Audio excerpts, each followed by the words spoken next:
Good morning students. अब आप लोग आज ट्रिग्नोमेट्री में ऊंचाई दूरी सबसे इंपॉर्टेंट टॉपिक पढ़ेंगे।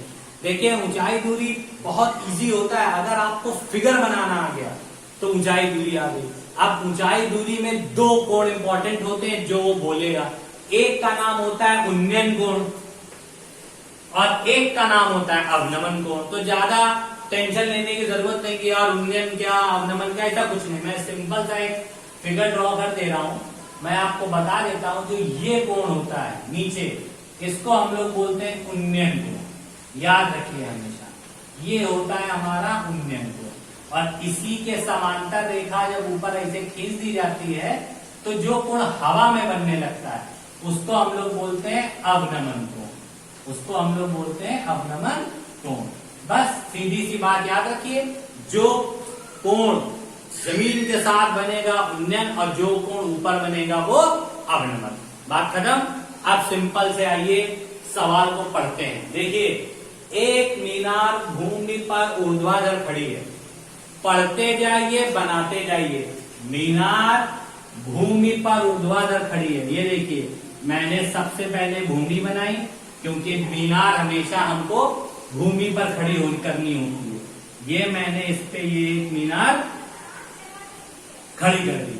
फिर कह रहा है मीनार के आधार से 15 मीटर दूर स्थित, मीनार का आधार ये है, इससे 15 मीटर दूर, यानी इससे 15 मीटर दूर आइए तो ये हम आ गए मीनार के आधार से 15 मीटर दूर। मीनार के आधार से 15 मीटर दूर स्थित एक बिंदु, ये है बिंदु, से उसकी चोटी मतलब मीनार की चोटी। मीनार की चोटी का मतलब टॉप मीनार का, उसका उन्नयन कोण 60 डिग्री है। यानी ये रेखा आपको ऐसे मिलानी है और ये कोण कितने डिग्री का बन रहा है? 60 डिग्री का बन रहा है। तो मीनार की ऊंचाई क्या होती है? अब नाम दे दीजिए, ए, बी और ये सी। मीनार की ऊंचाई यानी एच आपसे पूछ रहा है। बस इसमें क्या होता है कि इस पे हमें एक कोण और एक भुजा तो पता है और एक भुजा नहीं पता है। तो हमने आपको एक सिंपल सी चीज बताई थी, ध्यान रखिएगा, बहुत ध्यान से सुनिएगा। ये खड़ी भुजा है, इसको हम क्या बोलते हैं? लंब। ठीक। ये लेटी भुजा है, इसको हम क्या बोलते हैं? आधार। ठीक। और ये कोण है। याद रखिए, कोण के सामने वाली भुजा तो वैसे भी लंब होती है और ये खड़ी भुजा इससे लंब है और लेटी भुजा ये आधार। लंब और आधार किसमें आते हैं? टेन में। यानी सबसे पहले थोड़ा सा लिख दीजिएगा, त्रिभुज ABC में क्या लिखेंगे? टेन थीटा इक्वल्स टू लंब बटे आधार। क्यों हमने लंब और आधार लिया? क्योंकि H निकालना था, H मिला लंब था और CB मेरी आधार थी जो कि मेरी 15 है। तो लंब और आधार दो चीजें हमको दी है।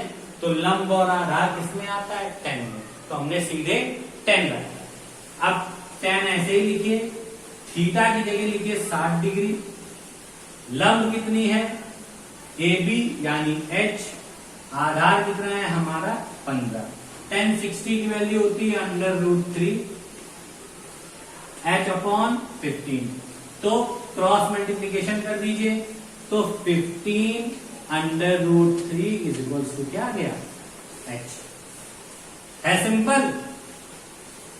बस, कोई दिक्कत तो नहीं बेटा? तो इस सब में कुछ ऐसा नहीं था जो आपको नहीं समझ में आया। अब मैं दूसरा सम बताने जा रहा हूं, इसको ध्यान से समझिएगा।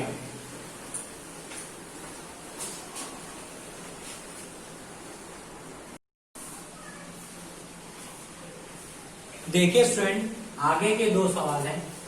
एक खंबे की परछाई की लंबाई खंबे की लंबाई के समान है। देखिए, खंबा कहाँ लगा होता है? जमीन में। तो सबसे पहले एक खंबा बना लीजिए। ठीक। इसकी परछाई हमेशा याद रखिएगा कि किसी की भी परछाई हमेशा उस जमीन पे बनती है। आप लोग जब धूप में पैदल चलते हो तो आपकी परछाई जमीन पे बनती है, तो वैसे ही जब खंबा है, खंबे की परछाई कहाँ पे बनेगी?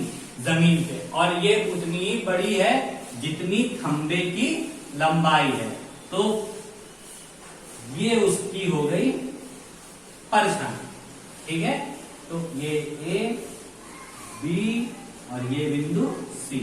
अगर कह रहा है कि खंबे की लंबाई जो है, परछाई की लंबाई और खंबे की लंबाई समान, मतलब अगर ये मेरी x है तो ये भी मेरी क्या है? x। ठीक, बस याद रखिएगा ये खंबा है, इसकी परछाई हमेशा जमीन पे बनती है, इसलिए परछाई मैंने जमीन पे बनाई। दोनों की लंबाई बराबर है तो उन्नयन कोण ज्ञात कीजिए। इससे इसको मिलाइए, उन्नयन कोण हमेशा कहाँ बनता है? नीचे। तो ये मैंने बना दिया इसको उन्नयन कोण, जो कि थीटा। अब फिर वही चीज देखिए, कोण के सामने वाली भुजा लंब, लेटी वाली भुजा आधार। लंब और आधार किसमें आते हैं? tan में। तो बस त्रिभुज ए बी सी में tan थीटा बराबर लंब बटे आधार। tan थीटा ऐसे ही रखा, लंब की जगह क्या? x, आधार की जगह क्या? x। x से x कैंसिल, आ गया 1, तो tan थीटा बराबर 1। अब आप याद रखिए 1 कितने डिग्री का मान होता है? tan थीटा बराबर tan 45, क्योंकि याद रखिए 45 डिग्री का मान क्या होता है? 1, तो हम 1 की जगह पे क्या लिख सकते हैं? tan 45। अब देखिए 10 से 10 कट जाएगा, पर आप लोग काटेंगे नहीं। ये मत सोचिएगा कि क्लास 8 में है तो नहीं काटेंगे, 9 में तो काटना पड़ेगा, ऐसा कुछ नहीं है। 10 से 10 कटता है, ये मन में याद रखिएगा, पर कभी भी काट के मत शो करिएगा। थीटा बराबर हमारा क्या गया? 45। तो अब ये चीज तो आप लोगों को समझ में आ जाती होगी, क्योंकि तुरंत हम त्रिभुज से देख के पता कर लेते हैं। वैल्यू रखना भी आप लोगों के लिए इजी होता है, वो भी रख लेते हैं। कट गई तो ये काटने वाला प्रोसेस भी इजी, बस इतना याद रखना है। एक कितने का मान होता है? tan 45 का, तो बस tan थीटा बराबर tan 45 काट दिया बराबर। अब नेक्स्ट समझिए, मयंक एक पतंग को 30 मीटर की ऊंचाई पे उड़ाना चाहिए। देखिए मयंक यहाँ खड़ा हो, पतंग यहाँ कहीं उसकी उड़ रही होगी, ठीक है, पतंग उसकी यही कहीं उड़ रही होगी। कि मयंक कभी भी पतंग ऐसे ही तो उड़ती है? ऐसा तो होता नहीं, पतंग बिल्कुल सीधी उड़ जाए। व्यक्ति यहाँ खड़ा होता है, पतंग यहाँ पे कहीं पे ये उड़ रही होती है पतंग। तो कह रहा है कि ये जो पतंग जो उड़ रही है वो मयंक पतंग को 30 मीटर ऊंचाई पर, 30 मीटर ऊंचाई पर, ऊंचाई कभी भी तिरछी नहीं नापी जाती। पतंग ये उड़ रही है तो ऊंचाई आप यहाँ से नापोगे नहीं, ऊंचाई हमेशा ऊपर नीचे से ऊपर, यानी ये नापी जाती है, नीचे से ऊपर। ये हमारी पतंग, ठीक है। तो आप लोग ऊंचाई कहाँ से नापोगे? हमेशा नीचे से ऊपर। ये ऊंचाई कितनी है? 30। और कह रहा है ये डिग्री के कोण पे उड़ा रहा है 45 डिग्री। तो मयंक ये खड़ा है, यहाँ से मयंक को ऐसे हिला लीजिए, और इस कोण की लंबाई हमारी दे रखी कितनी? 45 डिग्री। तो बोल रहा है कि उसको कितने मीटर लंबी डोरी की आवश्यकता हो। तो देखिए जब मयंक यहाँ खड़ा है तो इसका मतलब ये डोरी है, क्योंकि इसी डोरी से वो पतंग को क्या करता होगा? उड़ा रहा होगा, तभी पतंग ये उड़ रही होगी। ऊंचाई नीचे से ऊपर ली 30, ये हमारी डोरी है, और ये खड़ा है मयंक। ठीक, तो नाम दे दीजिए ए बी सी। हमसे पूछ रहा है कितनी लंबी डोरी की आवश्यकता होगी, तो हमने मान लिया x मीटर लंबी डोरी की आवश्यकता होगी। ठीक, अब देखिए किसकी बारी आ गई? कोण के सामने वाली भुजा हमारी हो गई लंब, और ये क्या है? मेरी तिरछी। तिरछी भुजा होती है हमारी कर्ण, और ये कोण 90 डिग्री का होता है हमेशा। तो जब ये कर्ण है वो लंब है, तो लंब और कर्ण किसमें आते हैं? साइन। तो तुरंत लिखिए त्रिभुज ABC में क्या? साइन थीटा बराबर लंब बटे कर्ण। तो थीटा की जगह कितना लिखेंगे? 45 लंब की जगह और कर्ण की जगह x। ठीक है, कर्ण मेरी ये है तिरछी 90 डिग्री के सामने वाली भुजा, कोण के सामने 30 लंब है। अब साइन 45 की value 1/√2 is equal to 30/x। Cross multiplication x का इसके साथ, इसका इसके साथ, तो क्या आएगी वैल्यू? 1 into x बराबर 30/√2।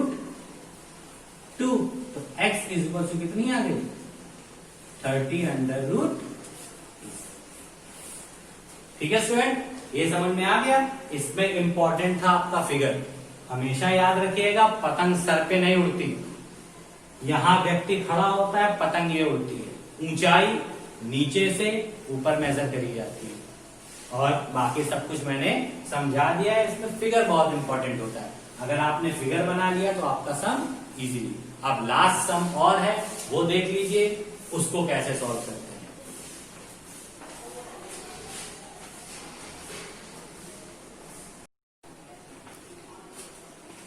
देखिए स्टूडेंट, ये आपका लास्ट सम है। इसके बाद के सम्स आप प्रैक्टिस करिएगा तो मैं आपको बताऊंगा कि सवाल थोड़ा सा इंपॉर्टेंट है, ध्यान से देखिए। 1.5 मीटर लंबा एक प्रेक्षक, प्रेक्षक मतलब होता है देखने वाला, एक चिमनी से 28.5 मीटर की दूरी पे है। देखिए ये चिमनी हो गई, ठीक, और ये प्रेक्षक हो गया देखने वाला, ठीक है। और इन दोनों के बीच की दूरी हमारी ये कितनी दे रखी है? 28.5, ठीक, ये दूरी हमारी 28.5 है। उसकी आंख से शिखर का उन्नयन कोण, देखिए प्रेक्षक जो देखने वाला होता है, जैसे मैं आपके सामने खड़ा हूं, मेरी आंख हमारे शरीर से ऊपर है, तो ये जो प्रेक्षक जो देखने वाला है, इसकी भी आंख यहां कहीं होगी। इससे मीनार की चोटी का, यानी मीनार के जो शिखर है, शिखर का मतलब होता है चोटी, चोटी का उन्नयन कोण 45। अब उन्नयन कोण नीचे बनता है, हमको तो पता है। तो सबसे पहले इसके समांतर एक ये रेखा खींच ली, ये मैंने इसके समांतर एक रेखा खींच ली, और ये उन्नयन कोण कितने डिग्री का बन गया? 45 डिग्री का। प्रेक्षक की लंबाई कितनी दे रखी है? प्रेक्षक की लंबाई हमारी है 1.5 मीटर। देखिए प्रेक्षक की लंबाई 1.5 मीटर है, मीनार से प्रेक्षक की दूरी 28.5 है, और जब प्रेक्षक अपनी आंख से मीनार के शिखर को देखता है तो कोण 45 डिग्री का बनता है। तो देखिए कुछ चीजें इसमें नोटिस करिए। सबसे पहले हम नेम डाल देते हैं, A, B, C, D और ये E। देखिए DE जो है वो BC के इक्वल होगा, DE is equals to BC। तो जब ये और ये इक्वल है तो इसका मतलब DE 1.5 है, तो BC भी हमारी कितनी होगी? 1.5। तो BC को भी हम कितना लिख लें? 1.5, ठीक है। अब अगली चीज देखिए जरा, थोड़ा सा गौर करिएगा। DE और EB भी एक दूसरे के इक्वल होंगे। ये एक रेक्टेंगल का शेप है, देखिए ये पूरा एक रेक्टेंगल का शेप है, तो इसीलिए आमने सामने की साइड इक्वल हो जाएगी, यानी BC जो है वो इक्वल टू किसके हो गया है? BC की वैल्यू क्या दे रखी है? 28.5 इक्वल टू किसके आ गया? B। तो BE हमारी कितनी आ गई? ये B, ये आ गई हमारी 28. अब मीनार के इतने पार्ट की हाइट हमको नहीं पता है, मैंने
वैल्यू हमारी कितनी आ गई, इसकी वैल्यू आ गई हमारी 28.5।